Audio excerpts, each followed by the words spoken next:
りご縁がなかった。結局人間のために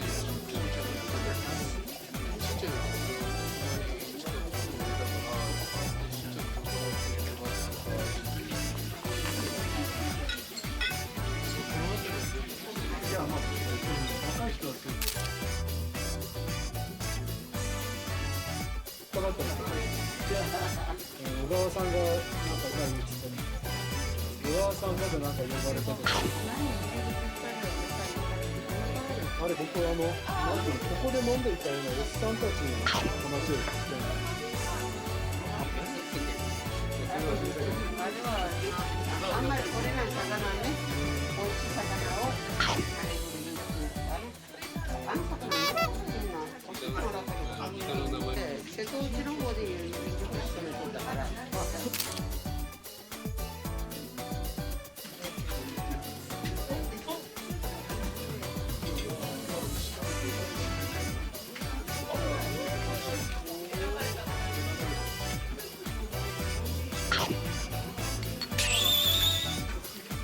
めっちゃり進行もしてるけど、あれはなしで。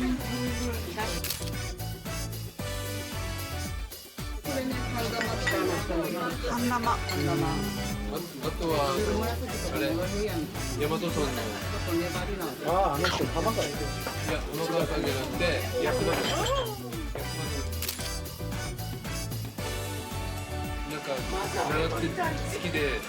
で、上りかずみのところに教室に通ってて、通って新年退職したと思ったら、私が先生ですって三味線って言って。はいはい。三味線いい？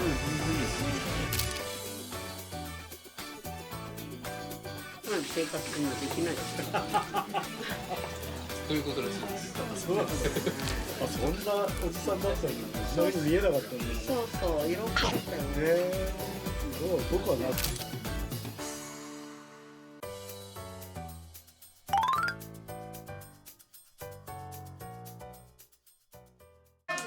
レコード店で録音されてる。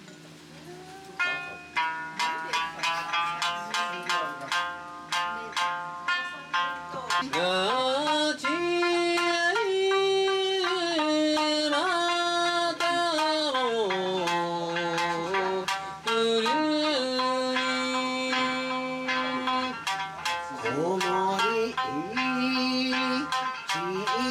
ば